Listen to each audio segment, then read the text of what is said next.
Eu estava lendo esta carta aqui de Apocalipse, do capítulo 3, versículo 14 até o 22. Eu repreendo e castigo a todos quanto amo. Sê, pois, zeloso e arrepende-te. Eis que eu estou à porta e bato. Se alguém ouvir a minha voz e abrir a porta, entrarei em sua casa e com ele cearei e ele comigo. É até aí a meditação dos irmãos. Deus, irmãos, Ele avisa antes de acontecer qualquer coisa. Deus, Ele avisa antes. Deus, Ele fala antes. Deus, até pelo nome, Ele chama, se for preciso. É uma das mensagens enviada por Deus às igrejas da Ásia Menor, 7 igrejas da Ásia Menor, do Apocalipse. E essa mensagem especificamente, ela foi enviada para a igreja na cidade de Laodiceia. Como os irmãos sabem que o livro do Apocalipse, ele quer dizer uma revelação. Apocalipse quer dizer revelação, ou descortinar o véu, tirar o véu para que você saiba o que está por trás do véu. O Apocalipse foi uma revelação que Deus o Pai deu para o seu Filho Jesus Cristo. Jesus deu para que o anjo transmitisse para João, para que João transmitisse para a igreja. João, quando ele teve essa revelação do Apocalipse, João, ele estava preso na ilha de Patmos, por causa da palavra de Deus, por causa da sua fé, por ele ter se negado a adorar o imperador, porque João sabia que só um é digno de honra, de glória, de louvor, de poder e de exaltação e de adoração, só Jesus Cristo. Aquele qual a Bíblia diz que foi do agrado do Pai que toda a plenitude nele habitasse. Aquele qual a Bíblia diz que Deus lhe deu um nome que é sobre todo nome, para que no nome de Jesus Cristo se dobre todos os joelhos, estão nos céus e na terra, e toda língua confesse que só Jesus Cristo é o Senhor, para a glória de Deus Pai. E João teve essa visão. Nessa visão, João vai ver o Cristo glorificado de uma forma especial. João teve revelação do passado, do presente e do que vai acontecer no futuro, próximo e mais distante. E em nenhum momento da revelação é dito para que João escreva 7 cartas, para que ele escrevesse e enviasse às 7 igrejas da Ásia Menor. Isso não quer dizer que na época só havia aquelas 7 igrejas, não, havia mais igrejas, mas foi escrito e deveria ser enviada para essas 7 igrejas. A igreja de Éfeso, a igreja de Esmirna, a igreja de Pérgamo, a igreja de Sardes, a igreja de Filadélfia. Faltou uma, qual foi a outra? São 7 igrejas, faltou uma, fugiu da mente. Laodiceia é a última, mas faltou outra. Pérgamo, é isso? Eu não citei. E uma dessas cartas, Esmirna, isso, acho que foi Esmirna. Enfim, depois você tem aí. E uma dessas cartas, todas as demais igrejas, elas foram censuradas por Jesus Cristo.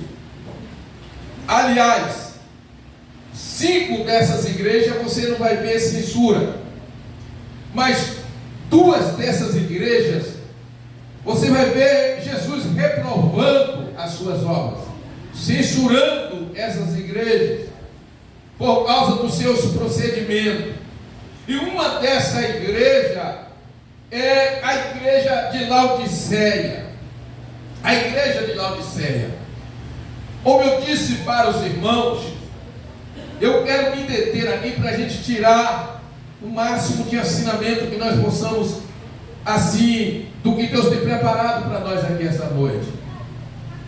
E o que me chama muita atenção é que Jesus, como médico, ele vai fazer um exame minucioso de cada igreja. Ninguém contou nada para ele, porque ele é onisciente, ele conhece tudo. Ele tem a nossa vida na palma das suas mãos. Ele conhece o nosso deitar e o nosso levantar. Para cada igreja ele diz: eu conheço as tuas obras, ou eu sei das tuas obras. E ele vai fazer um exame de cada uma delas. Quando nós vamos no médico, o médico, dependendo do médico, ele bate o olho em nós, sem fazer o exame, ele já sabe o que nós estamos sentindo. Mas às vezes nós vamos falar o que nós estamos sentindo, e às vezes é preciso fazer determinados exames, e às vezes alguns exames que se faz não traz o diagnóstico. É preciso um exame mais profundo. Tem exame que tem que passar pelaquela cápsula, e ali vai fazer um detalhe, um mapeamento de toda a área do corpo, até se chegar no problema. Jesus vai mais que a tecnologia atual. Ele traz um raio-x completo do nosso corpo, da nossa alma e do nosso espírito. E ele vai fazer um exame. E nesse exame que ele vai fazer, ele vai dar o diagnóstico de cada igreja. Ele vai trazer o estado de cada uma delas, como se encontra. Alguns estudiosos dizem que cada uma dessa igreja simboliza cada era de cada tempo e se passou. E uma que eu estou falando agora se refere à igreja atual, à igreja de hoje. E Jesus vai fazer o exame dessa igreja, mas antes dele fazer o exame, ele se apresenta. Os títulos, as credenciais, que só ele tem. Ele vai dizer: eu sei ao anjo da igreja que está em Laodiceia. Laodiceia era uma cidade de grande importância na época, porque nessa cidade havia o comércio, havia fábrica de roupa. Nessa cidade se vendia um colírio muito caro para os olhos. Essa igreja ela estava num local estratégico, porque era uma rota de comércio. Era uma igreja, uma cidade muito grande, rica. E aí, o anjo, quando Jesus disse assim, o anjo da igreja, o anjo aqui se refere ao pastor da igreja. Ao pastor da igreja, ao anjo da igreja que está em Laodiceia, escreve: isso diz o Amém. Por que ele está dizendo isso diz o Amém? Você diz aqui Amém, quer dizer assim seja. Ele está afirmando. E o que ele vai falar é verdadeiro. Isso diz o Amém. A testemunha fiel e verdadeira.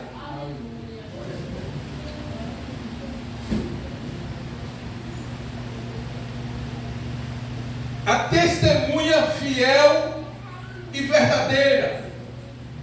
E eu fiquei analisando uma testemunha, quando ela é chamada para depor, ela precisa pelo menos falar o que viu e também ouviu. Então, quando ele diz a testemunha fiel e verdadeira, ele está dizendo que quem viu e quem ouviu e quem está vendo a situação da igreja não é mentiroso, mas é verdadeiro. E o que ele vai falar acerca dessa igreja é algo verídico, é algo verdadeiro. Pode ficar tranquilo, irmão, vocês só ouvem. Só ouvem. Ouve que vai edificar muito sua vida nessa noite. Testemunha fiel e verdadeira precisa ter visto e ouvido algo, alguma coisa. E uma testemunha, quando ela chega diante do juiz, ela tem que ter muito cuidado, porque ela tem que ser verdadeira, ela tem que falar o que ela realmente viu e ouviu. Ela não pode inventar coisa, ela não pode mentir, senão ela acaba ficando presa lá. Mas quem está falando aqui, irmão, aleluia, é a testemunha verdadeira. E ele disse: olha, João testemunhou de mim, mas há um maior do que João, e também dá testemunho de mim, que é o Pai. Então ele está dizendo: quem está falando, quem vai falar, é o amém, é a testemunha verdadeira, é alguém que sabe o que está falando. Não é alguém que alguém chegou para ele e contou alguma coisa para ele falar, não. É alguém que sabe o que está falando, tem certeza do que está falando, conhece. Aleluia. Glória a Deus. A testemunha verdadeira. E outra coisa que ele vai dizer aqui, isso aqui é sobre as credencial. Primeiro ele se apresenta, para depois ele falar o que ele precisa falar para a igreja. A testemunha fiel e verdadeira, o princípio da criação de Deus. Isso aqui não quer dizer que ele foi a primeira criatura criada por Deus, como alguns ensinam e pensam por aí. Não, isso aqui se refere que ele é o criador de tudo. Ele é o criador de tudo. Primeiro, Evangelho de João. Olha o capítulo 1 do Evangelho de João. Cadê o menino aí? Olha para cá. Evangelho de João, capítulo 1. Diz que no princípio era o Verbo. E o Verbo. E o resto? Ele estava no princípio com Deus. Isso, vai um pouquinho. Todas as coisas foram feitas por intermédio dele. Todas as coisas foram feitas por intermédio dele. Então ele não é criatura, ele é criador. Colossenses, se não me falha a memória, capítulo 1, versículo 16 e 17. Também vai mostrar que ele não é criatura, ele é criador. É mais um ensinamento. Hoje eu vou ser mais cometido. É mais um ensinamento para os irmãos acompanhar aí. Porque muitas heresias elas é combatida ou a pregação, o ensinamento das Escrituras. Entendeu? Porque nele foram criadas todas as coisas que há nos céus e na terra, visíveis e invisíveis, seja tronos, seja dominações, seja principado, seja potestade, tudo foi criado por ele e para ele. Vai mais um pouquinho, vai para o 17. E ele é antes de todas as coisas, e todas as coisas subsistem por ele. Vai mais um. Glória a Deus. E ele é a cabeça do corpo da igreja, é o princípio e o primogênito dentre os mortos. Primogênito aí dentre os mortos é o primeiro que ressuscitou do formato que ele ressuscitou para nunca mais morrer. tudo tem a preeminência, porque foi do agrado do Pai que toda a plenitude nele habitasse. Glória a Deus. Então, ele está dizendo que ele é a testemunha verdadeira, o princípio da criação de Deus. Jesus, ele se apresenta com essas características credenciais, e só ele tem. Mais ninguém tem essas características, só Jesus tem. Em Hebreus capítulo 1 também, para nós fechar aqui, do versículo 1 ao 5, põe aí para mim, irmão Murilo. É só para os irmãos saberem o Cristo que vocês servem. Havendo Deus antigamente falado muitas vezes, de muitas maneiras, aos pais, pelos profetas, a nós falou-nos nesses últimos dias pelo Filho,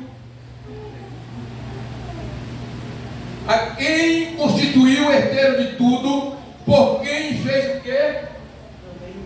Também o mundo. Continua, irmão Murilo, o qual sendo o resplendor da sua glória e a expressa imagem da sua pessoa, e sustentando todas as coisas pela palavra do seu poder, havendo feito por si mesmo a purificação dos nossos pecados, assentou à destra da majestade na altura. Glória a Deus. Vai mais uma aí, irmãos.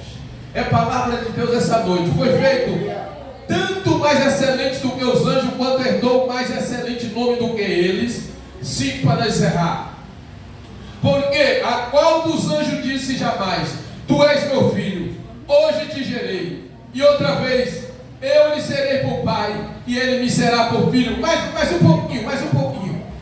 E outra vez, quando introduziu no mundo o primogênito, disse: E todos os anjos de Deus o adore. Aleluia. Se alguém disser para você que Jesus é o arcanjo Miguel, é mentira.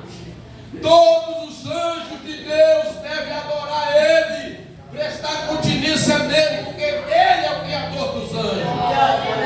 Glória, renovado seja o nome do Senhor. Depois dele com esses títulos, ou essas credenciais, não tem como questionar o que ele vai falar. Você pode até questionar o que eu falo, o que eu prego, mas a palavra de Deus, ela é inquestionável.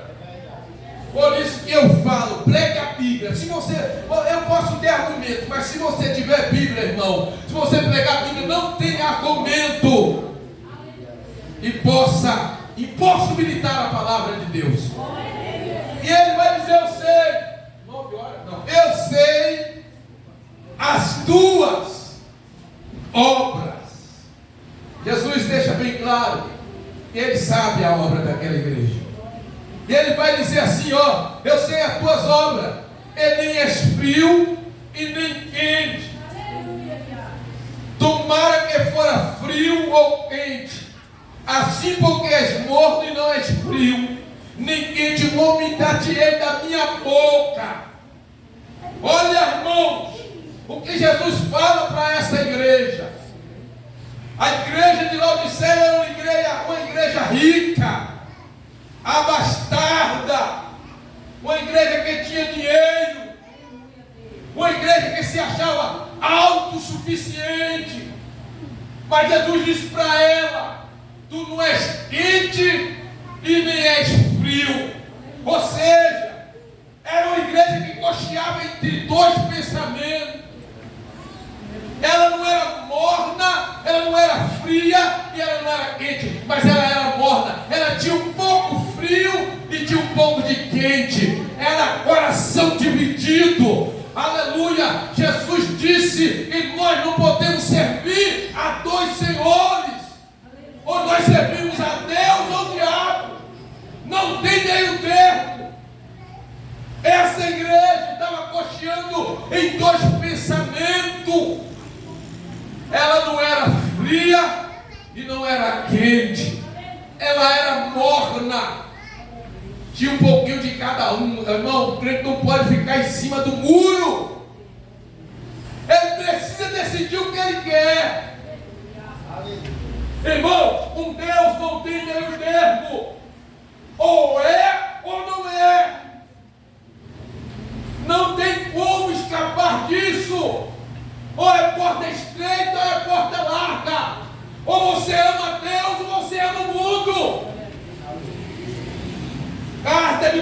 João capítulo 1, capítulo 2, que nós lemos hoje, e o versículo 15, na aula de hoje, os três inimigos que o crente tem: o diabo, a carne e o mundo.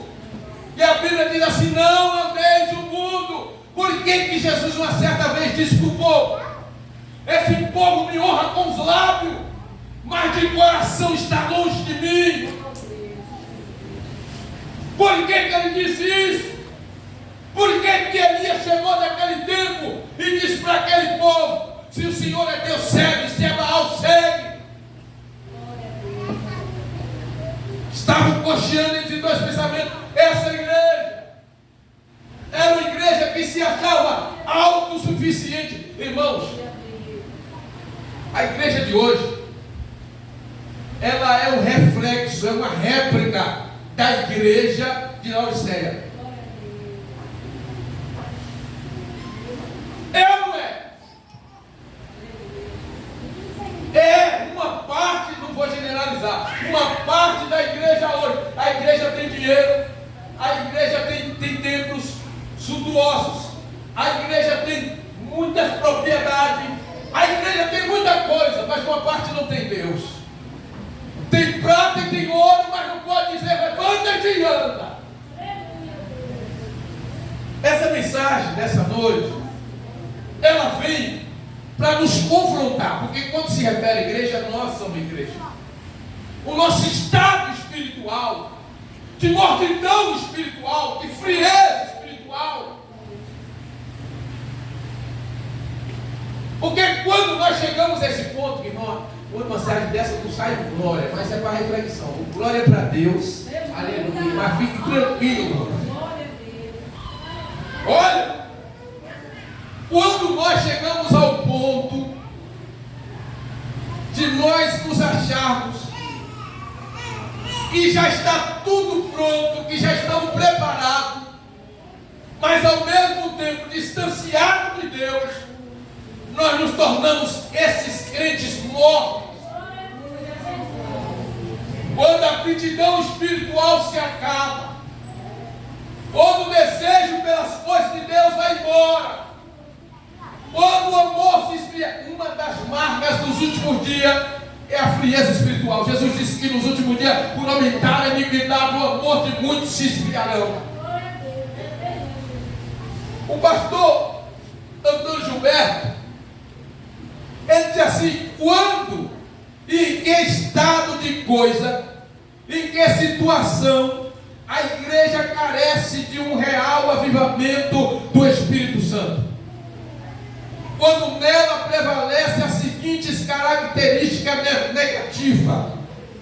Quando a igreja ela precisa de um avivamento ou um reavivamento, há algumas características que se encontram nela. Primeiro, calamidade espiritual, paralisação espiritual, indiferença e comodismo. Ela tem nervo, ela tem carne, ela tem pele, mas ela não tem espírito. Sei lá, é lamentável, isso serve para mim. Isso serve para mim. Deus levou Ezequiel no vale de ossos secos. E aqueles ossos secos simbolizavam a nação de Judá. O povo de Deus estava seco. Depois juntou nervo, juntou carne, juntou pele, mas faltava o espírito. Quando nela prevalece a seguinte característica negativa: sonolência espiritual. Efésios capítulo 5, versículo 4. Murilo. Sonolência espiritual.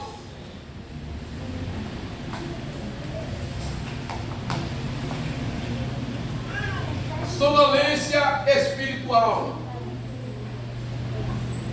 Insensibilidade espiritual.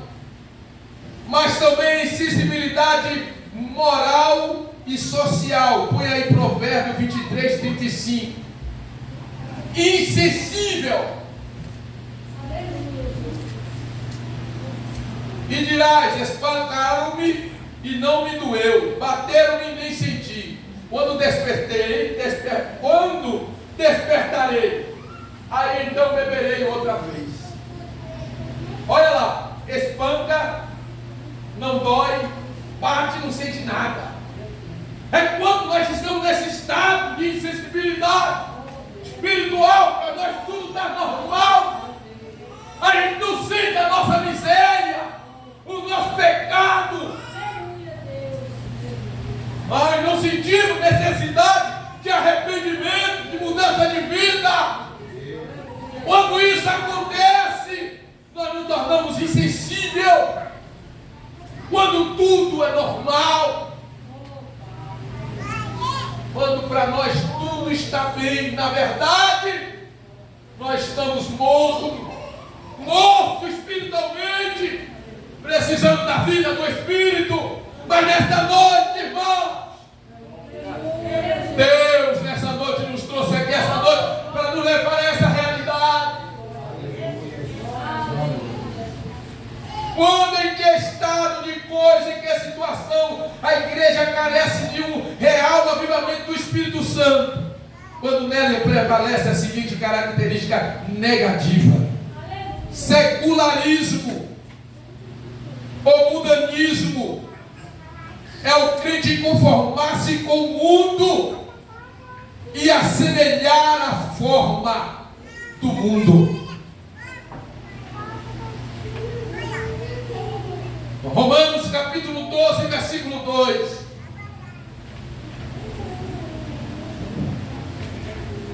Romanos: e não serem conformados com este mundo, mas serem transformados pela renovação do vosso entendimento, para que experimentei qual seja a boa, perfeita vontade de Deus. Perfeita, agradável, boa, agradável e perfeita vontade de Deus. Quando nós nos conformamos com o mundo, o que é conformar com o mundo? É aceitar. Mundo aqui não é terra. Mundo aqui é o sistema maligno. Permeia essa terra, os mundanos aí fora. O secularismo, o relativismo, e diz que aquilo que outrora era pecado, hoje não é mais. E aquilo que outrora era verdade, hoje não é mais. Mas a palavra de Deus, Jesus disse, e pode passar céus e terra, mas ela não passará. Ela permanecerá hoje e sempre, sendo a verdade. A verdade. Glória a Deus. Secularismo ou mundanismo é o crente conformar-se com o mundo, assimilar a forma do mundo. Irmãos, eu sempre falo, a igreja, ela tem as suas características. A igreja, ela tem a sua identidade. Fale quem quiser, mas a igreja é diferente, é a paz do mundo. Jesus disse, eles estão no mundo, Pai. Eu não peço que os tire do mundo, mas que os livre do mal. Igreja quer dizer eclésia, tirado de dentro para fora, tirado do mundo para servir a Deus em espírito e verdade. A igreja não deve se conformar com o mundo, aceitar aquilo que o mundo quer impor as suas ideologias. Hoje eu estava conversando com o Daniel. Daniel disse que hoje é tanto tipo de ideologia, e nem eu sabia tanta ideologia. E ele disse para mim aqui de manhã: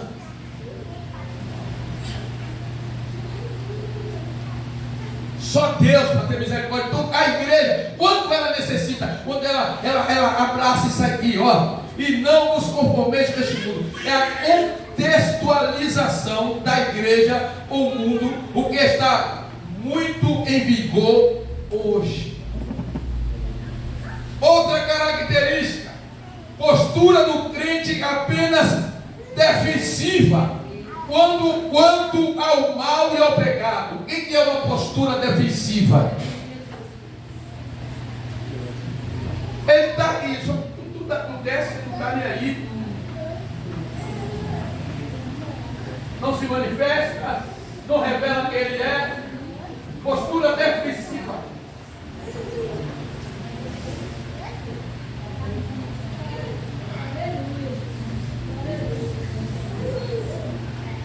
Postura do crente apenas defensiva quanto ao mal e ao pecado, e não de repúdio, aversão ou de combate espiritual contra ele. Ou seja, a gente acaba comulgando com o mundo, com o erro do mundo, quando nós, igreja, devemos reprovar o pecado. Glória a Deus. Quando na igreja prevalece entre o crente a hibernação espiritual, e o estado é o estado do crente que permanece meio morto, tem nome de que é vivo espiritualmente, mas na realidade está morto, sem vida, sem fervor, sem entusiasmo, sem condição de reagir a um tal estado de coisa. Eu tenho que ler. Isso aqui é uma reflexão para nós hoje. Possa ser que Jesus volte hoje ainda e dê tempo nós nos preparar. Porque essa igreja aqui, ela estava de tal forma, repudiando a Deus, e Jesus estava fora dela. Jesus estava batendo na porta. Era um tempo de ceia. Eles estavam ceando e Jesus estava fora.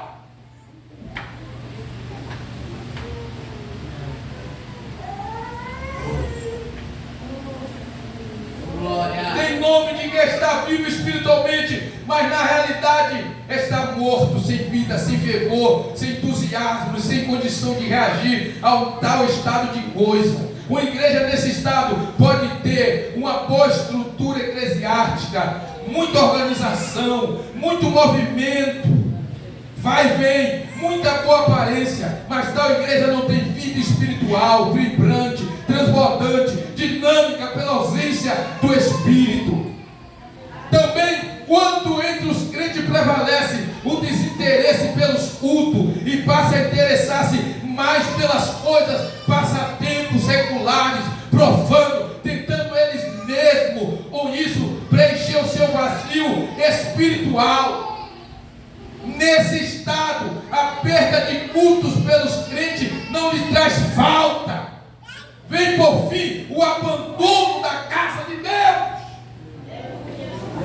Quando o crente chega a esse ponto, e as coisas seculares é prioridade na vida dele, Deus está em segundo plano ou em terceiro plano, ele precisa de um avivamento na vida dele. Ele precisa voltar às águas. Já estou terminando porque já é 9 horas.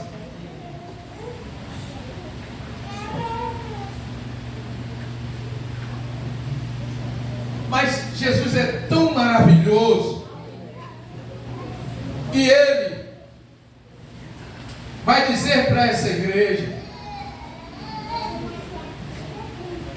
Jesus poderia dizer para uma igreja num estado desse, abrir mão dela, porque a vontade dele é vomitar da boca. Quem aqui já botou uma água morna na boca aqui? Quem já botou uma água morna na boca? Quem consegue beber uma água morna? É ruim demais a água morna. Deus diz para essa igreja aqui, ó, assim porque és morno e não és frio, nem quente, vomitar-te-ei da minha boca. O pecado está de tal forma. Está dizendo para essa igreja, mas ele é tão bom. Essa igreja, ele vai dizer para essa igreja, como diz rico sou, estou enriquecido, de nada tenho falta, e não sabes que és um desgraçado, miserável, pobre, cego e nu. Havia roupa naquela cidade, havia colírios caros, mas essa igreja estava cega espiritualmente, nua espiritualmente. Obrigado, meu bem. Me promete, irmão. E Jesus vai vai recomendar para ela, vai dizer assim: olha, aconselho-te que de mim compres couro provado no fogo, para que te enriqueça, e vestes branca, para que te vista e não apareça a vergonha na tua nudez, e que unja os teus olhos com colírios, para que veja. A igreja não está nessa. Só o colírio espiritual, para que abra a sua visão espiritual, para que nós contemplemos o nosso estado deplorável diante de Deus. E ele vai dizer assim: eu repreendo e castigo a todos quanto amo. Sê, pois, zeloso, arrepende-te. Olha o que Jesus está dizendo para essa igreja. Eu te dou mais uma oportunidade, e eu vou te ensinar o caminho para reconciliação, para o reavivamento, para um avivamento, para que tu saia da mornidão espiritual e deixe de ser morno e torne um crente quente. Arrepende-te. Arrependimento é mudança de atitude. É você estar indo no caminho e lá na frente você dizer: opa, estou indo para o caminho errado, deixa eu voltar de volta, deixa eu vir para o começo. Segundo as Crônicas 7,14, Deus disse: meu povo, que se chama pelo meu nome, se humilhar e orar, e se converter dos seus maus caminhos, e buscar a minha face, então virei do céu, perdoarei os seus pecados, e sararei a sua terra. A Bíblia diz que aquele que encobre as suas transgressões, ele nunca prosperará, mas aquele que confessa e deixa, ele alcança, ele alcança, ele alcança, ele alcança a misericórdia. Aleluia! Jesus queria restaurar a visão espiritual daquela igreja, esperava que ela se arrependesse os crentes daquela igreja, e mudasse de vida, deixasse de ser orgulhoso, deixasse de ser arrogante, deixasse de achar que era o autossuficiente e não precisava de Deus. Eu já vou terminar. E aí Jesus termina dizendo: olha, eu estou à porta, estou batendo na porta de vocês, a chave está por dentro, é só abrir, eu vou entrar e eu vou fazer o que só eu sou capaz de fazer.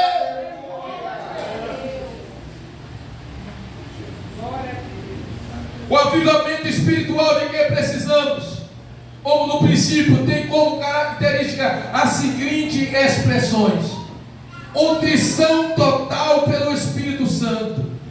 É nesse contexto espiritual que o avivamento se instala e o Espírito assume a primazia e predomina. Amplo perdão e reconciliação. No primeiro avivamento da igreja, a Bíblia diz: era um coração e a alma da multidão dos que cria. Santidade de vida dentro e fora da igreja. Se um avivamento não resulta nessa mudança, se um avivamento não resulta nessa mudança de vida, tudo não passará de mero entusiasmo artificialmente e emoções. O verdadeiro avivamento, ele gera uma mudança e dentro de tal forma, glória a Deus. E Paulo, como Paulo disse, vai vivo, e não mais eu, mas Cristo vive dentro de mim. Aleluia. Fica de pé para me fazer oração.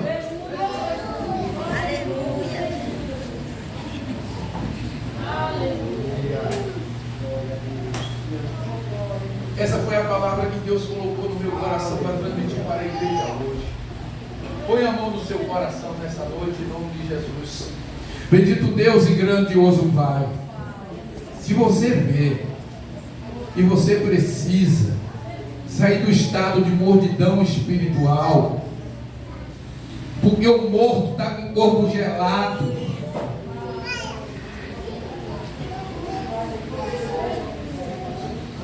Mas Jesus pode ressuscitá-lo. Bendito Deus e grandioso Pai. Pai amado e Deus santo, nesta noite ministrei aqui a tua palavra em forma de ensinamento para a tua igreja nessa noite. Senhor, eu creio que a tua palavra ela vai, mas ela não voltará para ti vazia. Antes farás o que te apraz e vai prosperar naquilo para que ela foi enviada.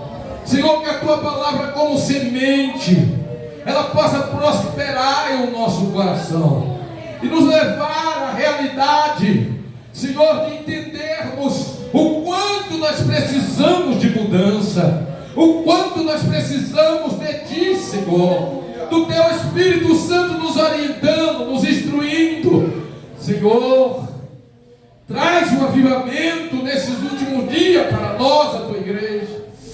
Aviva a Tua obra, aviva o Teu povo. Tira-nos da mortidão espiritual, da frieza espiritual, do comodismo espiritual, meu Deus. Nos ajuda a Te servir a Ti só. Nos dá força para não amarmos este mundo, porque o amor do mundo nos distancia de Ti, Senhor. Não nos deixe, meu Pai, nos compactuar com este mundo, Senhor, porque nós estamos aqui neste mundo, mas nós não somos desse mundo, nós somos cidadãos do céu. Senhor, em nome de Jesus Cristo, a Tua palavra nos diz que nós não devemos nos conformar. Deus, nos ajuda o Teu filho, ajuda a Tua filha. Senhor, que nós não venhamos cochear em dois pensamentos, porque a Tua palavra nos diz em Tiago capítulo 4, em versículo 4, adúltero e adúltera, não sabeis que a amizade do mundo é inimizade contra Deus. Deus, que nós não venhamos, Pai.